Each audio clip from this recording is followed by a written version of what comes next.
The final draft of the rules and regulations for medical marijuana have been approved by the AG. The governor has also approved it, and it's now with the legislature. And now that the rules and regulations are public, some residents have voiced concerns over the fees for starting a dispensary and over patient safety, to name a few things. PNC's Tim Blas-McHenry has more in this report. One of the notable differences from the first draft of medical marijuana rules and regulations is the limit on the number of dispensaries. In the newest draft, the number of dispensaries allowed on Guam has been removed. James Gillen, public health director, says this was a strategic move by the AG to shield Guam from potential lawsuits. Arizona is in some difficulties with that because they had allowed for home cultivation outside of a certain number of miles away from a dispensary. They were getting lawsuits where people who were living, just maybe 2 or 3 feet away from the limit, so they were being sued for that.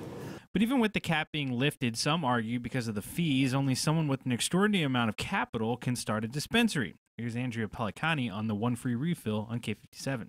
Right, which is $30,000, which is $5,000 less than the last draft, which is still, again, unsustainable. You're talking about how much in licensing and permit fees gets handed down to the patient.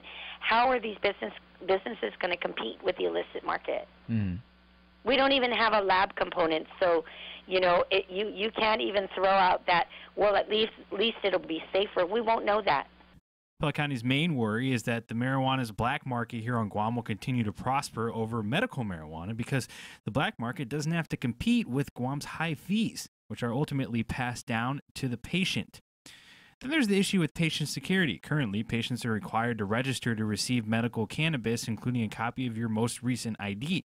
The argument is that patients who are prescribed to other drugs, such as Percocet or Vicodin, are not required to give up as much privacy as future medical marijuana patients. It does not encourage safe patient access because it limits the access to people who are willing to go in and show their face and do whatever it is and get this and carry this card and send their picture and whatnot, which we think is completely unnecessary. Gillen says because medical marijuana is still federally legal and is still a Schedule I drug, they need to know who is a qualified patient. Meanwhile, according to Guam law, the Guam legislature may approve, disapprove, or amend any rules, which includes medical marijuana, within 90 calendar days from the date of filing with the legislative secretary. The rules and regs for medical marijuana were received by the legislative secretary on May 10th. Gillen says the legislature can make any changes that they see fit.